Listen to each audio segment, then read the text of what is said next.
ஒரு ஜனநாயக நாட்டுல எனக்கு வந்து போய் ஓட்டு கேட்கறதுக்கு கூட எனக்கு உரிமை தர மாட்டேன்றாங்க.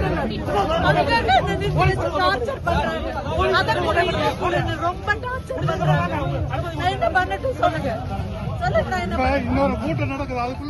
நான் கூட்டத்துக்குள்ள வரேன்னு சொல்ல இந்த பக்கம் எல்லா மக்கள் நின்றுட்டு பாதை மட்டும் விடுங்க, ஒரு 4 வண்டி போகுதுன்னு கேட்டேன். நான் எப்படி இந்த மக்களை எப்ப திரும்ப வந்து பாக்குறது? நாளைக்கு ஒரு நாள் தான் இருக்கு, எப்ப வந்து பாக்கட்டும். நான் பாட்டுக்கு அமைதியா போயிருப்பில்ல, இந்த தடுக்கனா நான் போயிருப்பில்ல. நான் பர்மிஷன் வாங்கி தான் நான் பண்றேன். நான் பர்மிஷன் வாங்கி கொடுத்திருந்தாங்க, வாங்கி தான் பண்றேன். வாங்கி தான் பண்றேன். அப்புறம் ஏன் தடுக்கிறாங்கன்னா எல்லா இடத்துலயும் இதுதான். நான் டே 1ல இருந்து இதுதான் எல்லா இடத்துலயும். கட்சிக்காரங்க பர்மிஷன் போட்டு பாத்துட்டு இருக்காங்க. நான் வந்து ஊர் ஊரா வெயில சுத்திட்டு இருக்கேன். டே 1ல எனக்கு டே 1ல இருந்து எனக்கு இதுதான் பிரச்சனை. எல்லா இடத்துலயும் எலெக்ஷன் கமிஷன் மடக்கி மடக்கி மென்டல் டார்ச்சர் கொடுக்குறாங்க. எதனால மேடம் குறிப்பிட்டு இப்படி பண்றீங்க?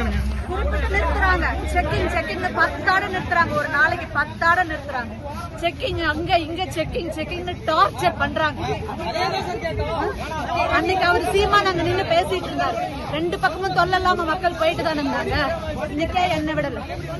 நான் தாண்டி போறேன்னு தானே கேட்டேன். நான் எதுவுமே சத்தம் கூட போட்டு தாண்டி போறேன்னு தானே கேட்டேன். நான் என்ன தப்பு பண்ணேன்? ஒரு ஜனநாயக நாட்டுல நான் ஓட்டு கேட்கறதுக்கு கூட உரிமை இல்லைன்னா அப்புறம் என்ன? எனக்கு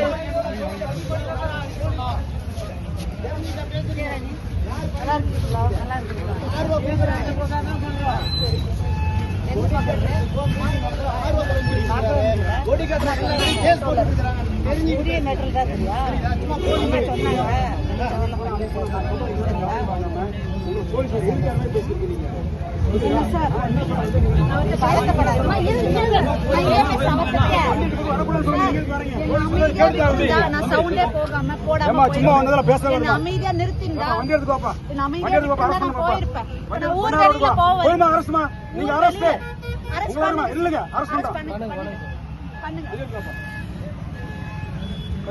அரெஸ்ட் பண்ணுங்க.